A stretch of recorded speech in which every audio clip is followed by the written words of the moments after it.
Hello, Jai Shri Krishna to all of you and welcome to you again to this platform Geetadham Gurukul YouTube channel, जिसमें आज अपन फिर से आज की जो अपनी सेकंड क्लास है जिसमें अपन सब्जेक्ट वर्ब एग्रीमेंट को क्लियर कर रहे हैं। अभी अपन ने 2 रूल क्लियर किए थे वीडियो बड़ा ना हो इसीलिए अपन ने 2 ही रूल क्लियर किए थे, वरना अपन 3 रूल क्लियर करते हैं। इसमें भी अपन 2 रूल ऑल क्लियर करते हैं, ठीक है ना, जिसमें अपन जो इसके शॉर्ट रूल्स है उनको अपन इसमें चर्चा करेंगे। ओके, सो आज की क्लास में अपना जो रूल है जो भी है नंबर आप लगवा लेना, ठीक है। रूल का नंबर आपको ही लगवाना है।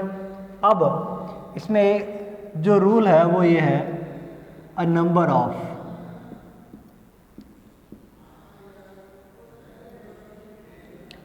a great number of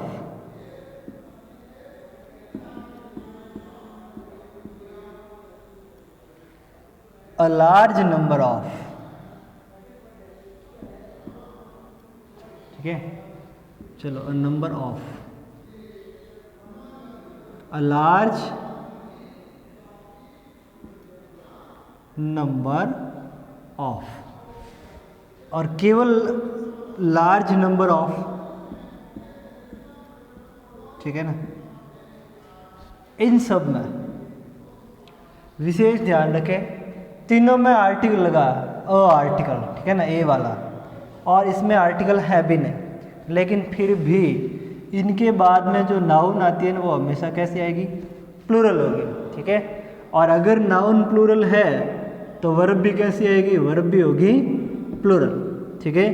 तो ये विशेष रूप से ध्यान रखना है कि अगर हमारे सामने इस प्रकार का कोई आ जाए सेंटेंस के अंदर, a number of, a great number of, a large number of, या केवल लार्ज नंबर ऑफ, ठीक है ना, तब अपने जो इसके पीछे जो अपन इसका सब्जेक्ट लगाते हैं, ठीक है ना, यानी नाउन फर्स्ट जो भी है, तो वो कैसा होगा, नाउन कैसी लगेगी, प्लूरल लगेगी। और अगर नाउन प्लूरल है तो वर्ब भी कैसी होगी, प्लूरल होगी, ठीक है ना। नाउन अगर प्लूरल है तो वर्ब भी प्लूरल होगी, और इनके बाद में नाउन कैसी होगी, प्लूरल ही होगी। ये विषय अपन को ध्यान रखना है, ठीक है ना। यानी ऐसा ना है नाउन सिंगुलर लगवा दें और उसके बाद में वर्ब सिंगुलर लग जाए, तो ऐसा कुछ नहीं है। इन सब के बाद में नाउन कैसी होगी, प्लूरल होगी, और वर्ब भी कैसी आएगी, प्लूरल आएगी, ठीक है। तो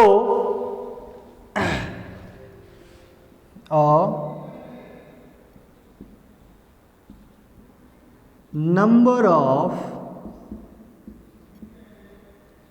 student, a number of student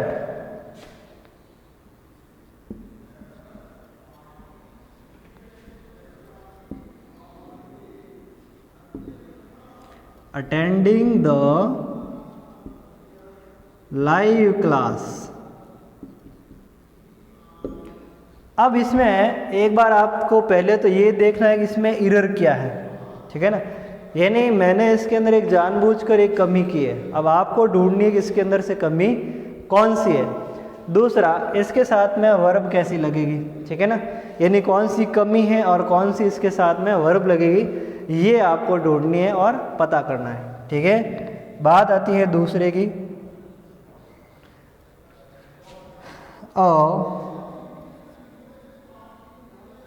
large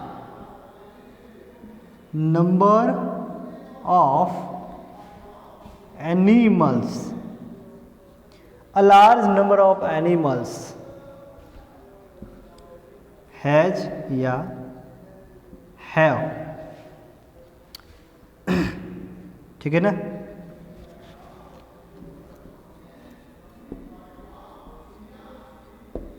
left this forest,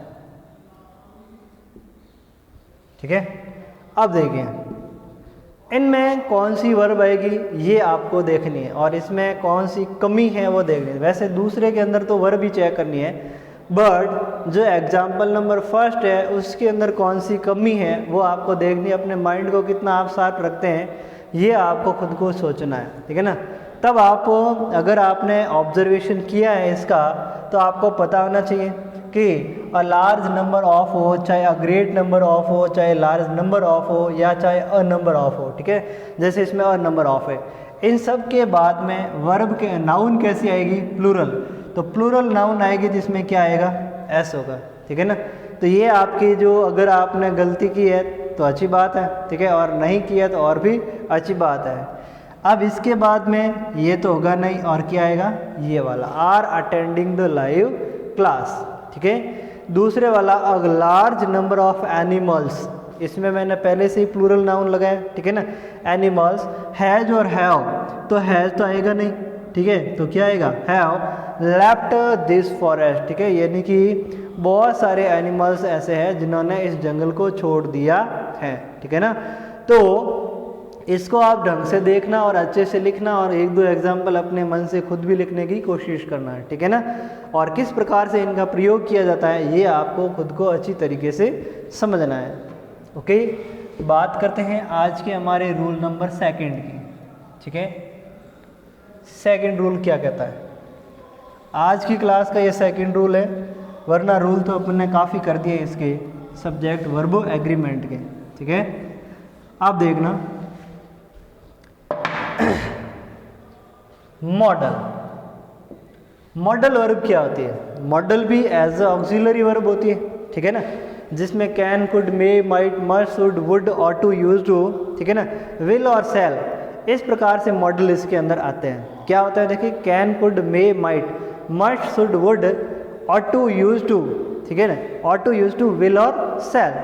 तो इतने जो मॉडल है वो सब क्या होता है, वो सब ऑक्सिलरी वर्ब है, लेकिन ये पूर्णतः ऑक्सिलरी होता है, यानी इनका कोई ऐसा स्टैंडर्ड और रूप है ही नहीं कि ये ऑक्सिलरी भी हो जाए और एमवी भी हो जाए, यानी एक्शन फॉर्म में भी हो जाए।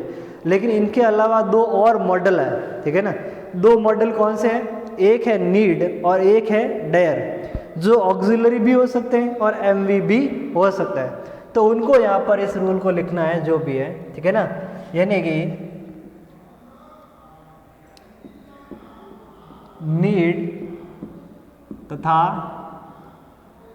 डेयर, ठीक है ना, दोनों मॉडल भी होते हैं तथा एमवी, एमवी मतलब मैन वर्ब, ठीक है ना, यानी मैन वर्ब भी होते हैं। ये दोनों क्या है, ये दोनों मॉडल भी हैं और एमवी भी हैं, ठीक है ना, दोनों होते हैं यदि इनका प्रयोग, यदि इनका प्रयोग एज अ मॉडल, यानी मॉडल की तरह हुआ है, यानी एज अ मॉडल, मॉडल के रूप में हुआ है, तो इनमें एस तथा ईएस वाला रूल लागू नहीं होगा, ठीक है ना, इसमें एस और ईएस वाला रूल लागू नहीं होगा। ध्यान से देखना, ठीक है ना।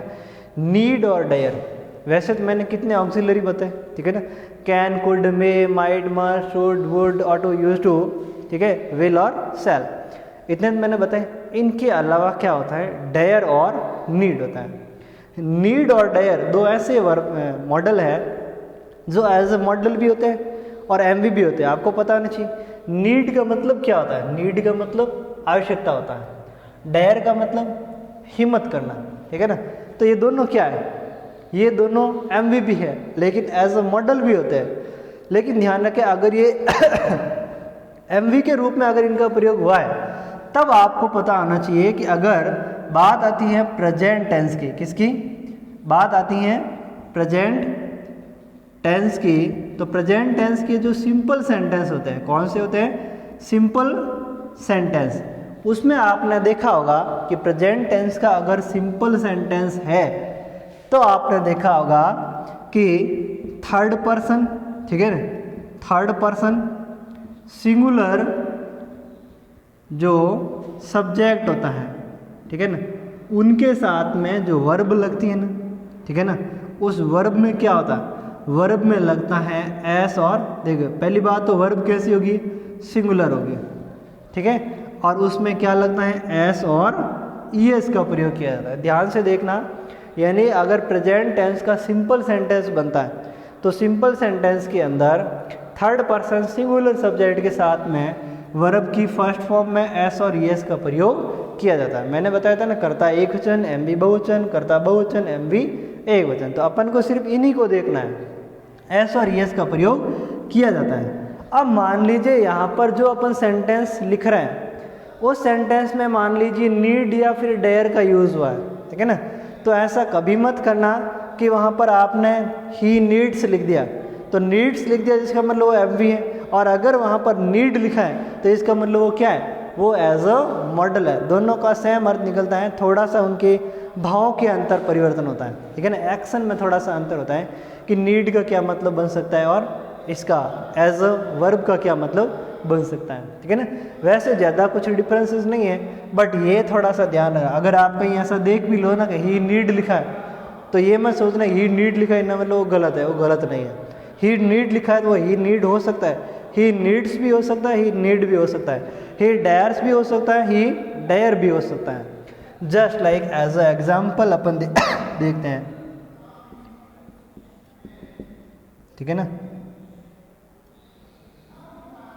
he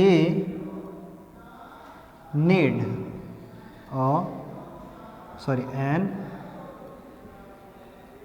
English ग्रामर बुक, ठीक है। देखिए अपन ने लिखा he need an English grammar book. अब बात अगर प्रेजेंट टेंस की आती है, प्रेजेंट में भी प्रेजेंट इंडेफिनिट की, सिंपल सेंटेंस की, ठीक है ना, प्रेजेंट टेंस में सिंपल, यहाँ पर इंडेफिनिट ध्यान रखना, प्रेजेंट इंडेफिनिट के जो सिंपल सेंटेंस है उसके अंदर अगर इसकी बात आती है तो आपके हिसाब से यहाँ पर क्या आना चाहिए, नीड्स होना चाहिए, ठीक है ना, और अगर नीड्स होगा तब आप सोचेंगे सेंटेंस सही है, बट जरूरी नहीं है कि इसमें नीड्स है, ये भी सही है और इसको मिटा दिया तो भी क्या होगा, सही होगा, ठीक है ना। कहने के मतलब इसमें एस और यस का प्रयोग किया भी जा सकता है और नहीं भी किया जा सकता है, ये भी हमारा रूल है सब्जेक्ट वर्बो एग्रीमेंट का, ठीक है। तो आज का हमारा जो दो रूल थे वो अपन ने क्लियर कर दिए, ठीक है ना। एक तो नंबर वाला था और दूसरा था नीड और डेयर एज अ मॉडल और एज अ ऑक्सिलरी वर्ब, ठीक है। So thank you for watching this.